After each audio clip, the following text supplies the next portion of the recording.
Então, dando início ao nosso Conversando sobre o Espiritismo desta noite, a nossa equipe já está aqui, papel, caneta, para que as perguntas sejam endereçadas aqui à mesa, para o desenvolvimento das nossas ações, onde nós teremos o Divaldo respondendo às perguntas que nos forem formuladas, e o nosso irmão Jacobson Trovão. Ele é de Brasília, é advogado e é professor de Direito. No movimento espírita, naturalmente é um brilhante conferencista. Jacobson também é coordenador nacional da área mediunidade da Federação Espírita Brasileira. Então eu vou convidar o nosso irmão Jacobson agora nesse momento para fazer a apresentação para aqueles que nos assistem remotamente, aqui presencial também, meu irmão. Seja muito bem-vindo. Muito obrigado. Quero agradecer imensamente o convite que nos foi feito, abraçar muito fraternalmente, com muito sentimento de carinho, nosso querido amigo, irmão, Divaldo Pereira Franco, estendendo esse abraço fraternal a toda a equipe que compõe a mesa e todos os amigos que nos assistem presencialmente e pela internet.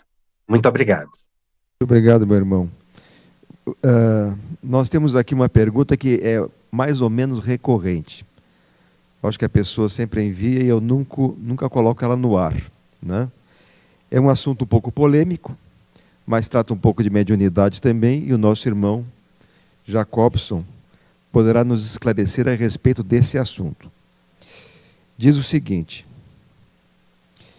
essa pergunta era para o Divaldo, mas vou fazer para o Jacobson. Você poderia nos falar um pouco sobre a apometria e a sua necessidade nas reuniões mediúnicas? Então, vamos contar com a ajuda do nosso irmão para nos esclarecer um pouco desse assunto bastante espiritualista e pouco espírita. Não foi justa essa troca. Essa pergunta para Divaldo. Nós vamos dar algumas considerações e devolvemos, e passamos a palavra a ele, naturalmente, para complementar. A apometria é uma técnica que foi criada com a pretensão de estabelecer um processo terapêutico e desobsessivo a partir de alguns princípios que não se coadunam com a proposta espírita de compreensão dos transtornos decorrentes da obsessão, nem mesmo em relação à cura do corpo físico ou perispiritual.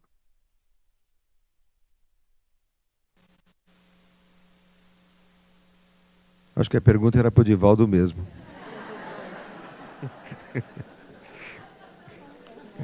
Então, infelizmente a internet caiu do nosso irmão. Você poderia complementar?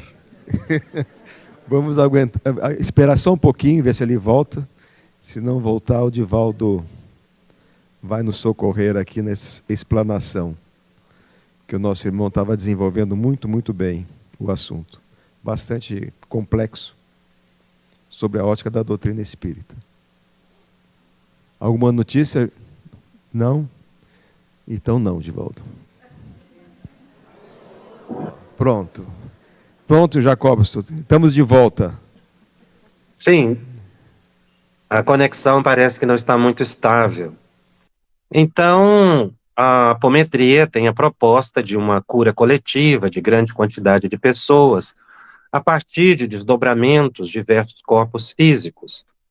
Mas, como colocávamos, não é um procedimento espírita em função de não guardar concordância com os princípios espíritas. Primeiro, a desobsessão não decorre do afastamento de influências. A desobsessão, efetivamente, é a evangelização de encarnado e de desencarnado que estão momentaneamente em desajuste psíquico, em desarmonia. Então, a verdadeira desobsessão é uma reconciliação entre as almas que estão em conflito.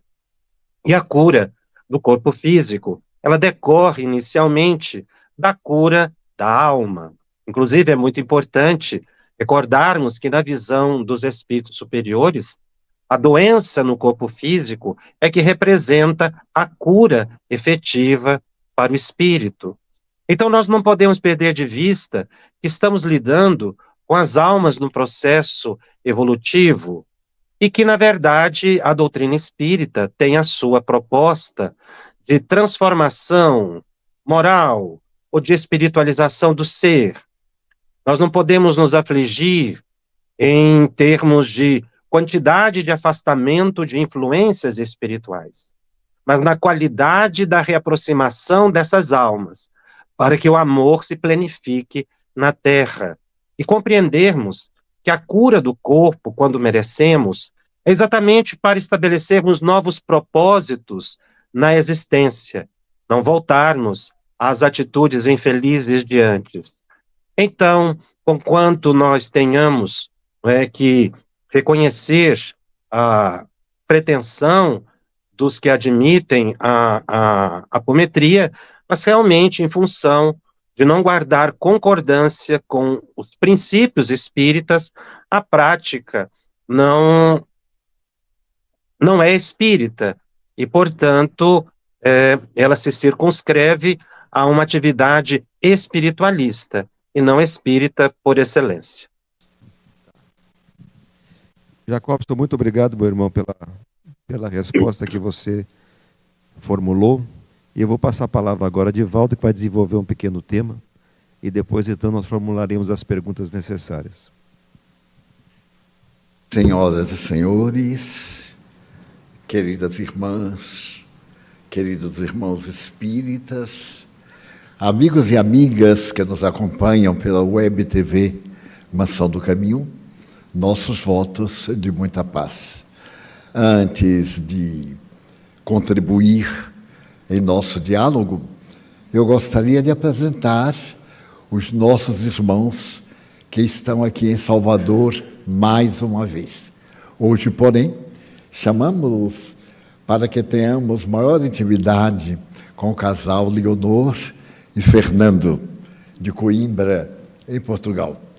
Esses irmãos vêm realizando uma obra espírita de muito mérito, porque não apenas a sede em Coimbra é dedicada inteiramente à doutrina espírita, com toda a pureza do pensamento de Allan Kardec, outras instituições foram fundadas em mais algumas cidades de Portugal e também na Ilha da Madeira, e ambos se devotam para darem atenção a esse trabalho maravilhoso em nosso irmão maior, que é a pátria portuguesa.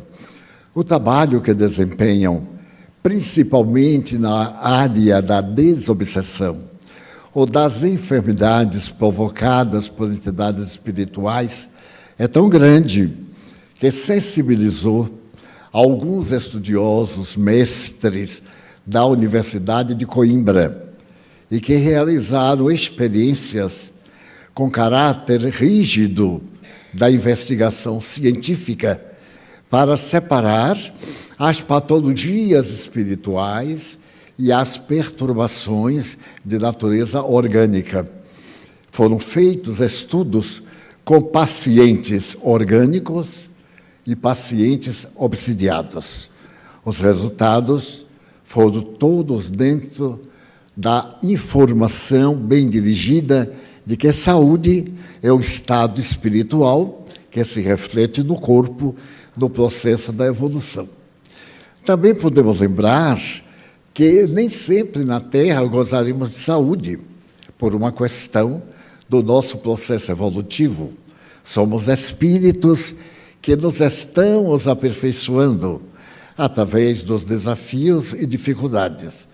E que o trabalho de Leonor, de Fernando e outros é essencialmente de dignificar o doente e superar a doença. De alguma forma, todos somos doentes, Não tem ninguém com o organismo absolutamente saudável. Tem em estados temporários de saúde, mas periodicamente o organismo se debilita, a fauna microbiana invade as nossas células e ficamos doentes. Mas isso dentro de um programa. É o caso da apometria. Eles não podem afirmar que todos irão ficar sadios. Se o paciente não melhora moralmente, mesmo nas doenças de natureza orgânica, ele não readquire a saúde, porque é um problema de vibrações de energias do mundo espiritual. Afinal, nós somos um bloco de energia condensada em átomos e aglutinadas em células. Quando esses átomos, por esta ou aquela razão, mudam de postura e se unem um a outros, formam outros biótipos, outras vidas, outras organizações. Então, é necessário perceber-se que a cura das obsessões vai depender muito do bem que o obsidiado possa fazer para poder recuperar-se através do perdão da sua vítima. No livro Céu e Inferno, no capítulo 7, Allan Kardec tem algo psicológico que a mim me fascinou a primeira vez que li, a grandeza da doutrina espírita. Nós sabemos que, através da medicina, primeiro tem que encontrar a causa, através dos exames, depois a terapêutica e depois o processo de recuperação. Naquele capítulo, Allan Kardec diz o seguinte: um dos problemas bem difíceis da nossa vida moral é o perdão. Porque o perdão não é apenas um ato de dizer eu te perdoo. É um processo emocional, mental, de consequências físicas. Eu conheço pessoas que me dizem com toda honestidade: eu não tenho raiva, mas tenho uma mágoa que não consigo tirar. E nessa mágoa, é claro, eu desejo o mal a quem me fez o mal. Portanto, é perfeitamente normal, porque nós somos constituídos de emoções. Daí o velho ditado: o filho mais querido é aquele que é melhor para os seus pais. Numa família grande, normalmente se destaca um ou mais filhos pela sua dedicação. Não é que os outros não mereçam, é que às vezes nem sabem demonstrar. Muitos de nós temos dificuldade de ser gentis, de demonstrar nosso afeto, temos vergonha, outros têm mais facilidade. E é lógico que a gente se sente muito melhor com quem é alegre, com quem nos desculpa, do que com aquele que é rancoroso. Então não é uma questão de amar mais, é uma questão de estar melhor ao lado de alguém. Então os espíritos que nos odeiam, porque nós lhes fizemos mal, devem perdoar-nos, porque enquanto houver neles sofrimento, nós somos o culpado. Fomos nós que o atiramos no poço. E se ele nos odeia, é porque nós não agimos corretamente. Ou porque, talvez, na sua inferioridade, ele viu o mal no lugar do bem. Então, diz Kardec, primeiro, a gente diante de uma bênção, que é a dor, deve tomar 3 atitudes. Alguém me ofendeu radicalmente, e eu soube. Então, a minha atitude é digerir. Eu tenho que analisar se a pessoa fez ou não, se tem razão ou não. Mas, seja qual for o resultado do meu exame, eu devo primeiro compreender. Porque nós não somos o que aparentamos. Eu tenho uma conduta própria quando estou em paz, quando tudo está bem. E tenho outra quando estou sob o peso de um conflito, de uma angústia, de uma incerteza. Quanta gente é rude, não conosco, mas com alguém que lhe ofendeu, e ele recebeu aquele peso, ficou amargo, e nesse momento desabafa, sem dar a impressão que é com esse, mas é aquele que ficou no passado. Alguém acendeu o pavio da bomba, que vai explodir no outro contato. Então, nós temos que tomar conhecimento e verificar se ele tem razão, porque muitas vezes o outro tem razão, ou até nos ofender, não tem razão de ficar de mal, nem ter ódio, mas de reagir é natural. Primeiro passo. Segundo, o arrependimento. Meu Deus, para que eu fiz isto? Por que eu estou reagindo? Qual é a vantagem que ele adoeça? Então ele vai para o inferno? Que Deus é esse? É meu Pai. E ele disse que ninguém, nenhuma alma se perderá. Então não adianta eu mandar ele para o inferno, porque ele não vai. E se não tiver cuidado, é a gente que vai no lugar dele. Porque eu posso fazer o mal e me arrepender. E o que foi vítima do mal, procurar dignificar-se e também se arrepender. E aquele, talvez, ex-inimigo, muitas vezes se torna um amigo. Nós temos, muitas vezes, antipatia por alguém. Quando a pessoa chega e diz, meu Deus, já chegou. E depois a gente vai tomando amizade e se torna, talvez, um dos melhores amigos. É que no começo a pessoa tinha dificuldade, era antipática. E depois, por qualquer razão, ficou antipática. Então, segundo, está esclarecido, arrepender. Terceiro, pagar, reabilitar-se. Porque, por exemplo, se alguém me fez um prejuízo econômico, me levou à miséria, o que adianta eu ficar com esse sentimento de ódio? Eu fico mais miserável ainda, porque enquanto eu penso mal, eu atraio espíritos maus. Se eu fico com ódio daquele que me ofendeu, eu faço uma ligação psíquica. De vez em quando a gente lembra dele, dispara uma flecha miserável.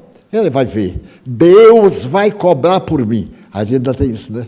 Eu, quando era menino, fazia assim, não, eu deixo para lá, mas Deus vai cobrar. Era de uma covardia danada. Porque uma coisa minha, botar Deus contra ele, já venceu a batalha. Quando eu percebi que Deus não era contra, nunca, era sempre a favor, até no erro. A pessoa erra para acertar depois. Ninguém passa uma vida sem erros, sem equívocos, sem experiências negativas, como experiências positivas. Às vezes tomamos uma atitude e ela é um resultado fantástico. Outras vezes, nós tomamos uma atitude que nos parece fantástica e a reação é muito pior. Porque nós somos pessoas emocionais. E no emocional, nós não vemos a pessoa como é, mas a pessoa como está. Se eu estou com raiva, mesmo agora, vamos dizer que eu tenho uma raiva antes da palestra, eu não venho de cara amarrada, porque eu já sou velho bastante para ter vergonha. Então, eu dou aquele ar leve, mas eu fico dizendo assim, que Deus te abençoe. Não hoje, mas daqui a uns 20 anos... Depois que você purifique, eu dou o meu jeito. E hoje, com a idade, quando algo me faz alguma coisa, eu digo, ele vai ficar velho. Olha que vingança. Quando ele ficar velho, ele vai pagar direitinho, porque a velhice é uma benção para quem sabe viver. Outra coisa é quando a pessoa me subestima, ou por acaso um jovem, intelectual, com muita cultura e pouca dignidade, me olha com aquela superioridade, eu digo assim, sorrindo, pois é, eu já fiquei velho, e você, eu não sei. Isso é uma vingança da gente, né? A gente está se vingando rindo. Meu bem, eu já tenho meus 90, agora você eu não sei. Isso é uma praga terrível. Então, a necessidade do perdão é inerente. E é através dela que nós vamos adquirir a nossa plenitude. Na apometria, por exemplo, é estabelecido que se obedecer aquele ritual, que o Espiritismo não tem, no Espiritismo, todos nós nos salvaremos. Na apometria, não. Os que são maus serão destruídos. E isso, para nós, é uma aberração. Porque ninguém tem o poder de destruir, só Deus que construiu. Nós fomos construídos pelo psiquismo divino. E o psiquismo divino somente nos faz crescer. A lei é de progresso. Por mais que eu faça o mal, um dia eu desperto e me modifico, porque o bem é a nossa fatalidade. Nós estamos no mundo para o bem. É tão formidável no bem que a gente sofre, mas quando a gente encontra um novo caminho, uma estrada florida de bênçãos, como se modifica e como nós passamos a achar a vida encantadora. Eu me lembro de uma amiga que era uma grande intelectual e era muito séria. Ela tinha muito cuidado quando conversava comigo, ela era materialista. E um dia ela me disse assim: Divaldo, eu não creio em Deus, não consigo. Eu compreendo, é uma questão de dimensão mental. Mas eu não posso negar que tudo na Terra é perfeito. Eu disse: mas tudo, doutora? Tudo. Eu fui examinar um exame de fezes, com muito cuidado. Você não faz ideia da beleza no microscópio das partículas fecais. É tão brilhante, tem formas, tem movimentos, tem vida, que a gente esquece que é uma partícula fetal.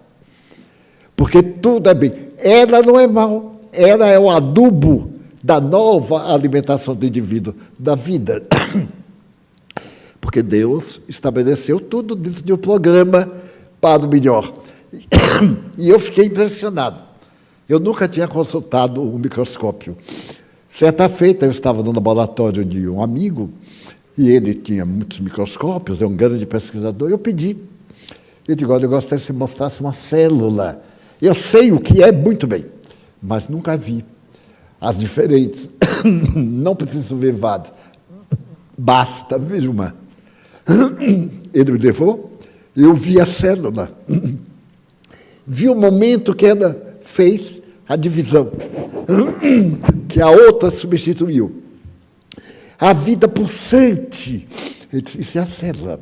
Aqui está, por exemplo, uma célula sanguínea, uma hemácia. Aqui está o nosso soldado do organismo, aquele que nos salva, que agride os micróbios que nos invadem. E eu passei a ver beleza em coisas que antes não estava na minha definição de beleza. Porque cada um de nós tem uma definição de beleza. Nem tudo que é bonito para mim é para outro. Eu conheço pessoas que eu acho horríveis. E digo assim: como é que casou, meu Deus? Foi feitiço. Porque não é possível. E outras lindas que não acham nem bom dia. Mas, meu Deus! E a pessoa se acha belíssima, mas sem sorte. O caso da sua, não tenho sorte. Nesta encarnação, eu não tenho sorte. A sorte são os atos que a gente praticou no passado. Daí, a apometria é uma filosofia com visões espíritas, porque o fundador, eu conheci pessoalmente em Porto Alegre.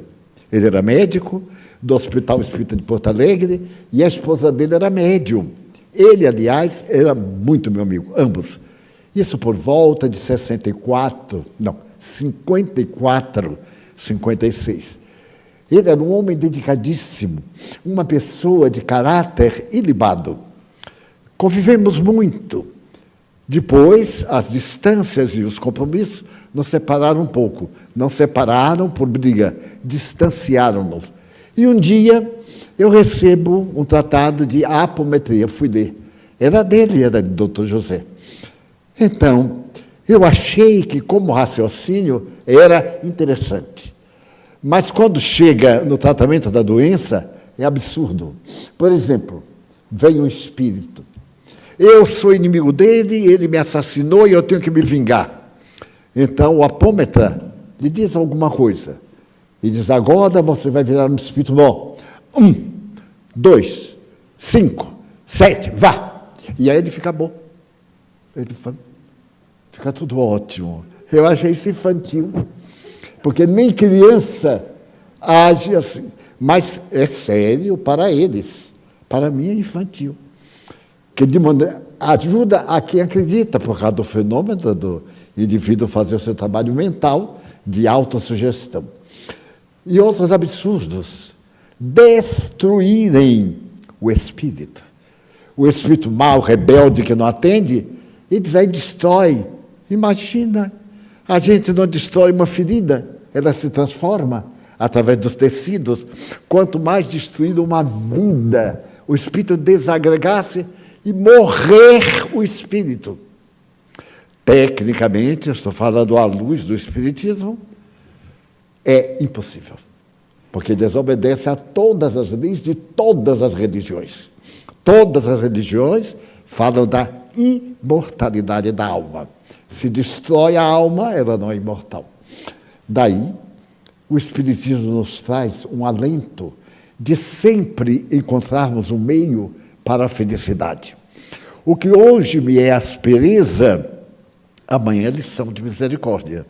O que hoje me é mal, amanhã pode ser uma lição de extraordinário valor. Eu li a história de algumas vidas ateias, inclusive a de Freud, não apenas uma história, várias biografias. E o que mais me fascinou foi quando eles reverteram, deixaram o ateísmo e se fascinaram com uma vida transcendental. Não quer dizer que acreditaram em tudo, mas aceitaram um princípio inteligente para construir o universo. Porque para eles o universo foi um acaso. E às vezes eu digo, não é possível. Tem que ler para acreditar. Como é a teoria? É que no universo havia duas forças, duas energias. Então já havia alguma coisa. Essas energias se potenciaram como um time de futebol. Um ficou mais forte do que o outro e pum, venceu. Teve um estrondo, o Big Bang, o extraordinário estrondo de partículas. E aí essas partículas saíram, é o universo, que está em expansão infinita pelas suas multiplicações.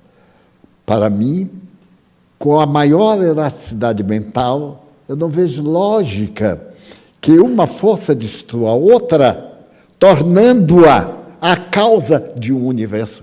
Porque se esse vencedor derrubou o outro, o vencedor é que deveria multiplicar, não o vencido. Então, tem umas teses que são muito interessantes, mas que não compartem com as técnicas doutrinárias do Espiritismo. Vamos dar continuidade, então, nosso conversando sobre Espiritismo. Jacobson, uma outra pergunta aqui a respeito de mediunidade. Todo médium é um devedor em potencial? Essa questão, ela é muito importante, porque os espíritos nos informam que existem duas categorias de pessoas que assumem, antes da reencarnação, o compromisso com a mediunidade ostensiva na Terra. Seriam aqueles que nunca tiveram contato com o trabalho mediúnico e que estão tendo pela primeira vez essa experiência. Mas a grande maioria é daqueles que já falharam em vidas passadas, na própria mediunidade ou em outro campo qualquer, e que estão tendo agora a oportunidade de rever conceitos, de ter uma visão mais transcendente da vida, a fim de que possa resgatar os débitos do passado e evoluir. Todas as vezes que toca nesse tema, eu me recordo da nossa querida e excepcional médium Ivone do Amaral Pereira, que teve existências passadas bastante complexas, envolta, inclusive, com suicídio, e recebeu a grande bênção da mediunidade e a dignificou, transformou a sua vida numa missão em benefício do próximo. Então, o médium, na atualidade, como todos nós, traz dramas íntimos, muito sérios. Deve dignificar a mediunidade, transformá-la numa missão, agradecer muito a Deus a oportunidade que está tendo, não reclamar. Nem sempre teremos a mesma oportunidade no futuro. Os espíritos superiores têm mencionado essa dificuldade de reencarnar médiuns, porque muitas vezes, acompliciados com entidades outras, vão apresentar, não é, uma impossibilidade psíquica de se ajustarem novamente a um corpo materno. Então, a mediunidade na Terra é uma grande bênção. Se nós falhamos no passado, então agora é a oportunidade da recapitulação. Então, o médium não deve pensar que ele foi simplesmente aquele que cometeu graves erros com as leis divinas, mas aquele que está tendo uma elevadíssima oportunidade de, pelo serviço ao próximo, no contato com as almas inferiores e tristes, na oportunidade de renunciar, de vencer o orgulho, a vaidade, ver nisso a bênção divina na vida, a fim de que ele possa, então, atravessar com êxito a existência na Terra. Muito obrigado, meu irmão. Divaldo, uma pergunta de Rafaela que nos chega pelo YouTube. Divaldo, o casamento já é programado antes da reencarnação? Se sim, quando ocorrem as separações e as pessoas se casam com outras, qual seria a explicação? Nem todo matrimônio é programado. A nossa vida tem alguma programação fatal. Nasceu, morre. A enfermidade de natureza degenerativa está no programa, que são as expiações. Mas muitos acontecimentos são do nosso livre-arbítrio, porque senão nós seríamos escravos. Já voltamos com tudo pronto, não tem mérito. Há casamentos que são programados, com espíritos que se amam, que desde antes estiveram vinculados. Então eles vêm na condição de cônjuges e casam-se. Mas ao longo da existência saturam, porque o sexo é uma função orgânica, através da qual nós sentimos emoções. A divindade foi tão sábia que ao sexo deu esta sensação técnica de prazer, porque nem sempre é prazeroso. Quando o espírito é muito endividado, tem inúmeras dificuldades no relacionamento afetivo conjugal. E, às vezes, esse relacionamento vai e fica em banho-maria. A gente perde a motivação da conversa, da companhia, só pensa no sexo, que é uma função orgânica. Então vai havendo uma distância natural. Nesse ínterim, aparece uma pessoa sensual, uma pessoa leve de caráter, e a gente se sente inclinado, porque é a mesma coisa, porém nova. Quer dizer, é um corpo velho vestido de roupa nova. E então a gente pode separar, porque vai atrás da sensação, que na vida conjugal às vezes desapareceu. Conheço muitos casais que estão juntos, mas não completas, pelo respeito, por problema de saúde de um e de outro, pela questão da idade. Então estão juntos. E uma presença nova desperta uma ideia nova. É como quem come feijão todo dia. Um dia come pirão, para variar, ou macarronada. Não é que seja indispensável, é que quer variar. E, de acordo com esse alimento, ele pode viciar-se no alimento novo e abandonar o velho. O que acontece? A pessoa fracassou na parte afetiva. Ela tem o direito de escolher quem lhe aprouver para a caminhada. Mas na reencarnação, o débito está feito. Cada qual vai agora em busca de reparação. A vítima nasce perfeitamente organizada, emocionalmente normal, porque nós vemos hoje o sexo como uma variante de vida. Só se pensa nisso, só se prepara para isso, a pessoa vai se vestir, se prepara para outro ver. Então, como é que fulano vai me ver? Como é que Beltrano vai me ver? Então, se o cabelo puxa aqui porque torna sensual, todo mundo puxa o cabelo aqui na testa e fica horrível, porque não é sensual para todo mundo. Há toques de beleza que são invisíveis. Eu li há muito tempo uma história que me impressionou muito, porque eu gosto muito do autor. é um músico dos mais extraordinários da Alemanha. E ele era filho do homem mais feio da Alemanha, casado com a mulher mais linda da Alemanha. Eles moravam numa cidadezinha perto de Colônia, e ele era feio de doer, porque a pessoa que é feia, que a gente olha e chora de compaixão.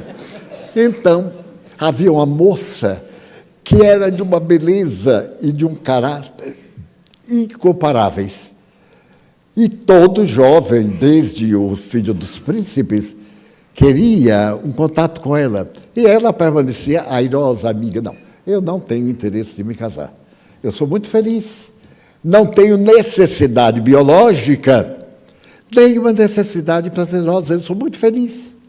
Certo dia, ela encontrou aquele velhote, mas era um homem de 50 anos, ainda não era exatamente um velhote, como diriam os portugueses. Não era um velhote, era um velho.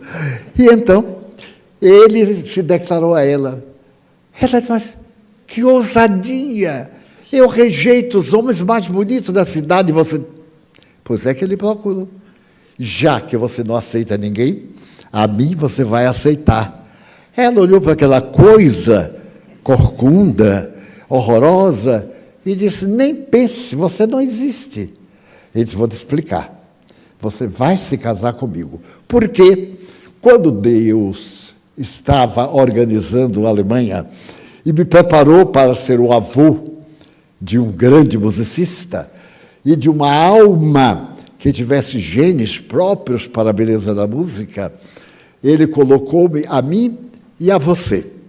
Eu era um jovem galã, de uma beleza incomparável. E você era uma cuca, horrível. E Deus disse, vamos ver, falando para você, se você acha alguém que lhe queira, eu vou lhe dar muita bondade. Eu aí olhei e disse, Senhor, a bondade dela e a sua beleza me fascinam tanto, que eu vou lhe pedir uma coisa. Eu lhe peço que ela venha para a terra com a minha beleza. E eu com a feiura. Porque na hora que eu a veja, eu me identificarei com ela.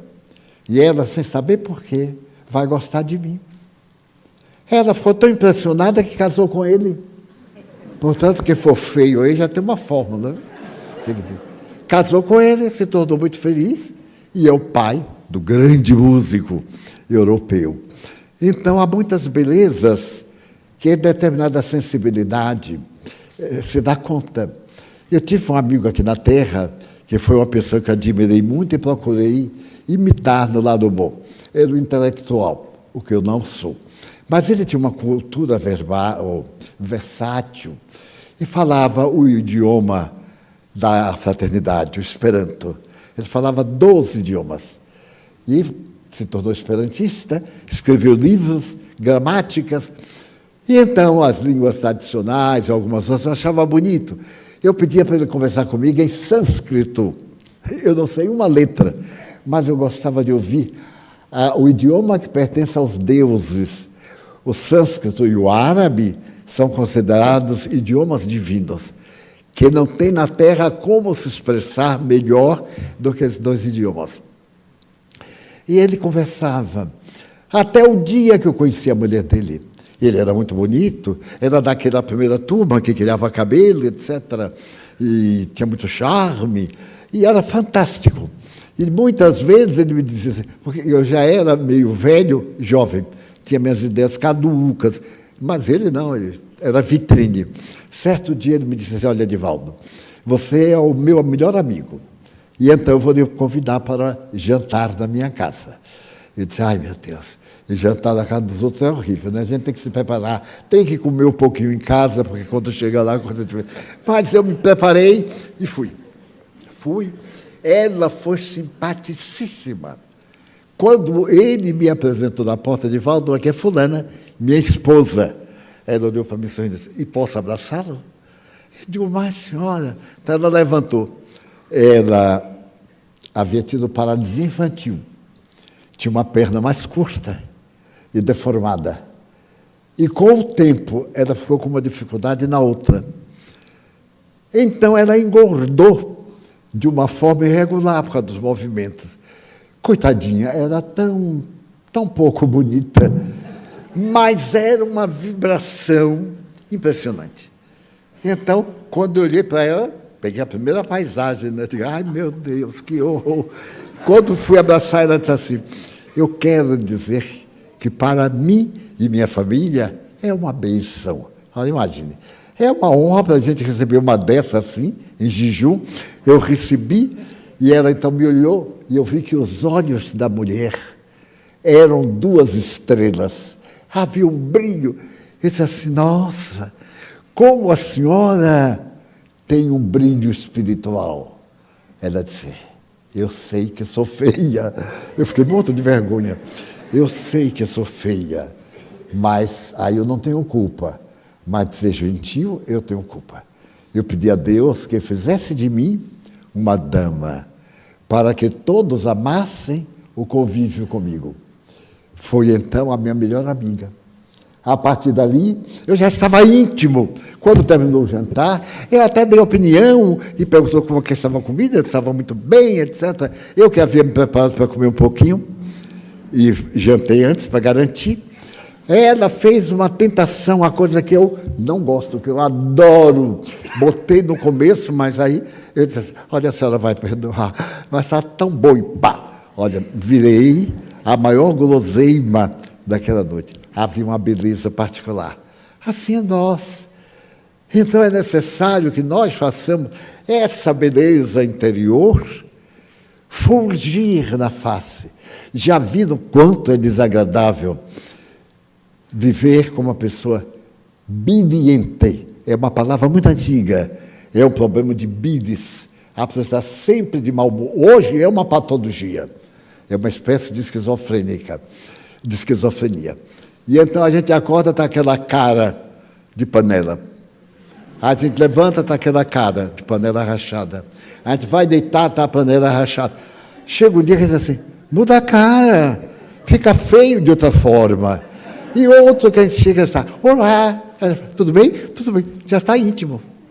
Mas é a beleza do coração. Vale a pena que a gente faça essa beleza do coração. E através de um estado interior a gente seja realmente feliz. Porque o objetivo da vida não é ter, é ser. Não é ter dinheiro. Porque muita gente tem dinheiro e é um problema. E hoje, principalmente, a gente não tem dinheiro, a gente tem créditos, tem isso, tem cartões, essas coisas todas atrapalhadas, né? Mas vive atormentado. Quando o cartão vai diminuindo e a gente chega a ter que tirar 30, mas só tem 20 em depósito, e toma aquela postura de lá vão meus últimos 20. Então a gente tem que fazer beleza muito interior, porque é essa beleza que nos dá felicidade. Obrigado, Divaldo. Nosso irmão Jacobson, uma pergunta também relativamente à mediunidade, que foi feita aqui pelo público, e a pessoa faz uma solicitação de um conselho. Como entregar-me à mediunidade sem medo e com coragem? Vou repetir. Como entregar-me à mediunidade sem medo e com coragem? A atividade mediúnica não é um salto no escuro. Então, a primeira coisa que o médium deve fazer é conhecer a atividade, o estudo do tema, para que ela entenda o mecanismo da mediunidade e possa ter segurança nessa prática. Mas o essencial para o verdadeiro desenvolvimento da mediunidade está em um indivíduo, o candidato à mediunidade, encontrar o Evangelho de Jesus. O grande compromisso do médium na Terra é a sua própria evangelização. É o maior desafio. Vencer o orgulho, a vaidade, abraçar a renúncia, a humildade, o serviço sincero ao próximo, a caridade em todas as suas expressões, benevolência, indulgência, perdão. Muitas vezes a pessoa pensa que o desenvolvimento da mediunidade está ligada à prática mediúnica uma vez por semana, numa reunião a portas fechadas. Mediunidade é vida. A pessoa precisa viver espiritualmente, buscar a sintonia elevada com os espíritos superiores através da prece, da meditação, fazer o bem ao próximo, a fim de angariar a simpatia dos superiores e, com isso, afastar aquelas mentes oportunistas que poderiam perturbar a sua tarefa. Então, estudar bastante, mas principalmente transformar-se, espiritualizar-se. Aí sim, o indivíduo encontrará a segurança devida para a prática da mediunidade, sem medo, sem incertezas, sabendo que está a serviço do Cristo na Terra, que ele possa então se tornar uma carta viva do Evangelho de Jesus junto a todos os que sofrem. Muito obrigado, Jacobson, pela explanação. Divaldo, uma pergunta do YouTube, de Cristiano. Divaldo, sabemos que os vícios são péssimos para com o corpo e para com o perispírito. Tenho consciência disto. Entretanto, não consigo me livrar do tabaco. Como fazê-lo? Da bebida consegui, foi mais fácil. Em verdade, os vícios destrutivos, porque tem hábitos bons que se tornam quase viciosos e são positivos. Então, esses hábitos negativos se inscrevem de tal forma no nosso comportamento que é necessário eliminá-los a qualquer preço. A primeira técnica que a psicologia ensina é toda vez que você pensar uma coisa equivocada, substitua por uma positiva. Não continue pensando. Ah, meu Deus, vai chover agora, quando a gente sair, eu vou me molhar bastante, porque eu moro longe. A chuva já passou. E, naturalmente, se chover, eu vou ter cuidado para não pegar uma gripe. Sempre substituir. Porque ele está encravado no perispírito, o hábito. E é o perispírito que comanda o corpo, através do espírito, é claro. Então, a pessoa substitui. Substitua a ideia. Por exemplo, eu sou um fumante. Então, eu fumo uma carteira de cigarro. Bom, não sou fumante. 2 carteiras de cigarro. E então, quando eu vou pegar o cigarro, eu paro no meio. Quando eu trabalhava, eu tive um chefe que ele, coitado, é tão dependente do cigarro que, às vezes, ele estava fumando e acendia outro cigarro e esquecia. Porque o cigarro estava pendurado na boca, ele já preparava outro quando ia botar. Eu sugeri que ele se internasse para fazer uma lavagem do perispírito, uma lavagem interior, uma terapia de profundidade. Agora, principalmente o fumo é também muito prejudicial ao organismo. Eu tenho uma de meu pai. Meu pai, o único vício que eu me lembro dele era que ele mastigava fumo de corda. Não sei se sabe, é o fumo enrolado e assim numa madeira, fica aquele fumo negro, bem curtido, com o sabor do fumo, etc. Então, corta e mastiga, é o chiclete do pobre da roça. Então, ele era o rei do chiclete, estava sempre mastigando. Ele ficou velho, quando ele estava com uns 80 anos, e Nilson, meu primo dele, fornecia o fumo de corda, escolhia, tem aqueles que vendiam o melhor fumo, de água de menino e tal. Certo dia, Nilson me disse assim, eu não vou dar mais esse fumo de corda a meu tio, porque é horrível, ele está para morrer, e vai morrer com esse vício, quando chegar no além, ele vai ter muito trabalho. E eu disse, olha, Nilson, faça como quiser, porque não tem jeito, né? E, uma melhor hipótese, não diga nada, não, deixa ele morrer contente, com o fumozinho de corda, ele morrer assim, babando, é uma coisa, levamos no brinquedo. Mas aí Nilson chegou à tarde, voltando do trabalho, e ele perguntou, cadê o material? Porque ele fazia escolha, era quase um ritual. Aí Nilson disse assim, olha tio, o senhor é um viciado, Você sabe que nós somos espíritas, que o senhor é espírita. Só que não é um espírita real, porque tem vícios, botou no plural. Ele disse que eu me lembro, ele tirou o chapéu. O de que eu me lembro não é um vício, é um prazer. É mascar fumo de corda. Que vício é esse? É um prazer. A pessoa que masca chiclete, eu masco fumo. É uma preferência. Que você já ficou meio embaraçado. E ele riu e disse, eu aceito o seu conselho, meu filho. Na outra encarnação, eu já venho tão mastigado que não vou querer saber de nada. Mas agora não dá mais tempo, só quando voltar na outra encarnação. Deus ficou sem jeito. No outro dia trouxe, né? Eu estive pensando, o senhor tem razão. Aí deu aquele que é perfumado, que é uma coisa. Muito bem. Aí ele pegou e disse assim, meu filho, eu quero lhe agradecer. Porque o fumo de corda, que faz muito mal a uns, a mim faz bem. Eu estou com 84 anos. Sou o último da minha geração. Foi o fumo de corda.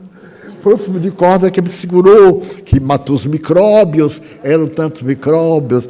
E, ademais, quando eu estou fumando assim, ou quando eu estou mastigando, eu fico dizendo assim, ai meu Deus, como o senhor é bom, hein?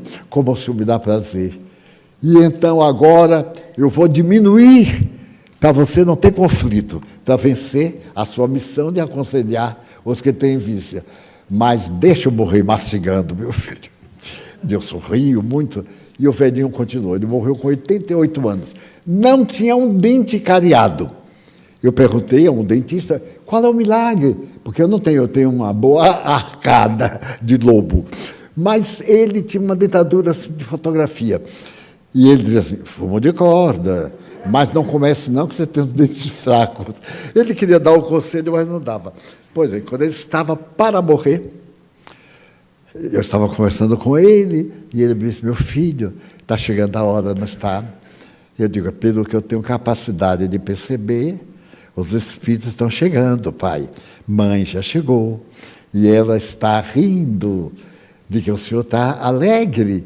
Ele disse, é mesmo, eu não me lembrava de Ana. Na hora da morte que eu vou encontrar com ela, eu não lembrava. Vai ver que foi o fumo de corda que me tirou. E foi gaguejando, e daí a pouco ele virou para mim e disse assim, meu filho, me dá uma lasquinha do fumo para eu morrer num delírio. E desencarnou com a boquinha. Passou o tempo, ele esqueceu. E quando foi um dia, o espírito Joana de Anjos trouxe ele para dar uma mensagem. E fui eu quem recebeu a mensagem. Ele começa fazendo uma carta à família. Meus filhos, fulano, Beltrano, Nilson, quero lhe agradecer aquela última baga da hora da morte. Eu digo, nossa, como é importante o fumo de corda. Mas era um vício. E tão forte que ele não pôde libertar. Então, nós poderemos nos libertar dos vícios pela substituição de um por outro problema. Então, a gente cria um outro vício, só que positivo. A gente aprende a falar bem. E aprende também a gostar. A gente está, por exemplo, fumando cigarro, tirando outro, diz assim, nada de fumar cigarros elétricos, é tudo faça. Tem que dizer. Bota um para ficar olhando, 3 dias depois já está com uma psicose, um transtorno. 10 dias está livre. Que incomoda? Incomoda. Mas já viu nada pior do que cãibra? E por mais cuidado que a gente tenha, sempre tem uma cãibra. Eu sou o rei da cãibra das mãos, por causa do meu trabalho de digitação, de psicografia. E às vezes dói da gente chorar. Eu então digo, não é possível.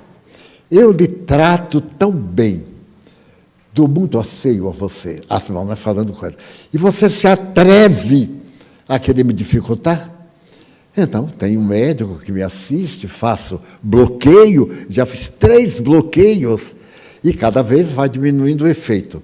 Porque o médico me disse assim, com toda a lealdade, olha, Divaldo, eu podia fazer uma cirurgia aí no Cárpio, mas na sua idade, né? Você vai viver tão pouco e correr o risco, porque é uma cirurgia. Eu digo assim, mas escute, o senhor é padre ou é cirurgião? Ele disse do Tião, eu digo, então não me dê conselho de padre. Que negócio é esse que ele não vai viver? Eu talvez vá ao seu enterro. Então, nos libertemos. Porque, afinal, desde que não prejudique organicamente, ele cria distúrbios orgânicos, por causa dos produtos que envolvem a folha de fumo para que ela seja conservada. É como o cigarro. Eu li que ele tem 82 substâncias químicas. 82. Então, muita coisa que tem substância química eu não tomo. Porque eu digo, pelo menos aqui eu já diminuo essas substâncias químicas. Vou ter outras. Mas nós podemos mostrar ao corpo que o espírito, a vontade, é que manda. E ficar feliz de controlar. Porque controlando esse pequeno vício, outros, os vícios morais, que são muito piores, os vícios cruéis da impiedade, da ausência de compaixão, esses são terríveis. Mas esses outros, falar um pouquinho da vida alheia, não é mal, é uma distração. Como diz uma amiga minha, eu falo por falar. A gente não pode ficar calada, então eu conto. Mas coitada, ela é tão boa, né? De modo é boa, minha filha. Mas não precisa me contar os casos dela. Mas porque você não quer ouvir, não me interessa. Ah, mas se você souber alguma coisa, e conta. Conta na maior leviandade. Até fica cômico. Então, a fé religiosa é esse estado de saúde mental, de saúde interior, de bem-estar, de muita coisa que a gente fazia e já não faz. Muitas pessoas dizem assim, Divaldo, eu olho para trás, fico bem contente, porque eu tinha tal hábito, hoje nem parece. E é verdade, porque a gente queria outras manifestações positivas. Daí, o cigarro, o tabaco, no cachimbo, ou em qualquer outro, é prejudicial na condição da saúde e da nossa dependência daquilo que nos impõe. Muito obrigado, Divaldo. Chegamos então ao encerramento da reunião. Primeiramente, vamos convidar o nosso irmão Jacobson Trovão para que se possa se despedir do público que nos assiste aqui presencialmente e aqueles que virtualmente participaram da nossa reunião. Muito obrigado pela oportunidade de participar deste encontro espiritual.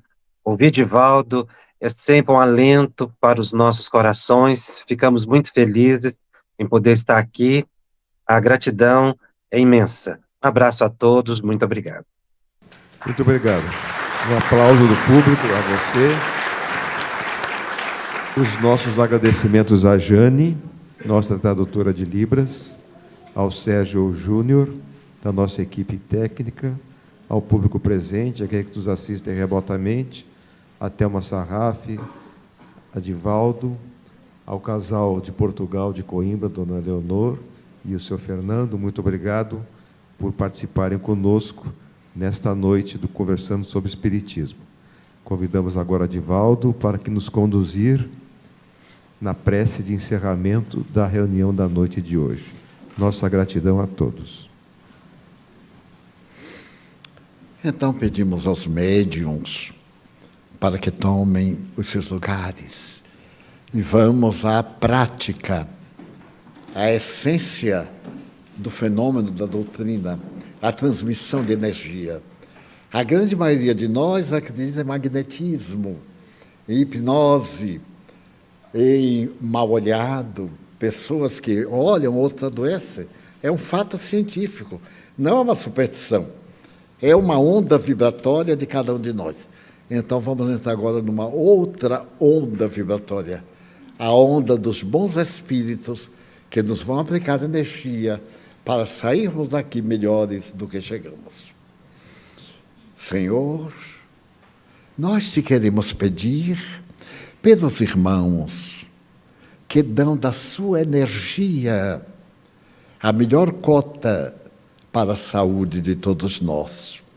Reabastece-os, dando-lhes essa força psíquica capaz de remover montanhas.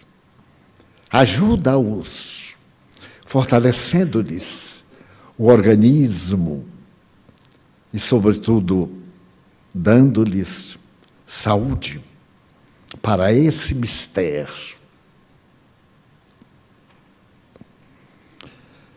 Nós te pedimos por nós próprios. Ampara-nos, alivia nossa carga, ajuda-nos, Jesus.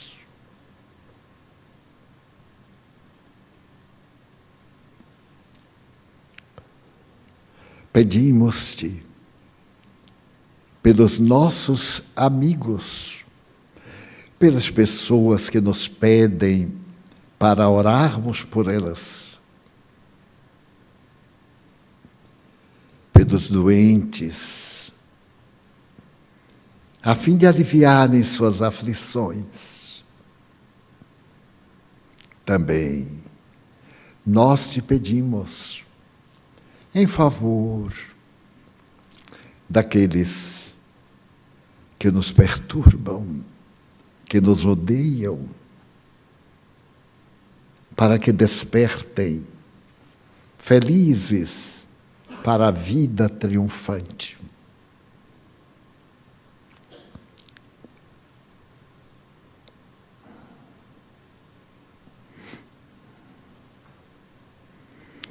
Também te pedimos em favor dos suicidas,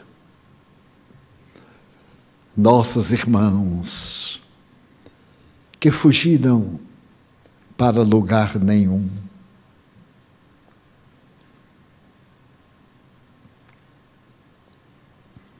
Ó amigo incomparável, nós te pedimos pelos médiuns, os obreiros da Boa Nova, todos aqueles que estão com a mão no arado, trabalhando a terra dos corações. Senhor, tem piedade de nós e abençoa nossa casa, fazendo que seja um núcleo de energias saudáveis para todos. Te suplicamos em favor da paz em nosso coração, da paz do Brasil, da paz no Oriente, na Rússia, da paz mundial. Nós te pedimos, Senhor. Pedimos que magnetizes a água para que se torne salutar para o nosso organismo, como tu fizeste nas bodas de Caná. Acompanha-nos agora de volta ao lar, abençoando nossa família, nossos amigos. E em teu nome, em nome de Deus, da Mãe Santíssima e dos Espíritos bons, nós encerramos a nossa reunião com votos de paz para todos.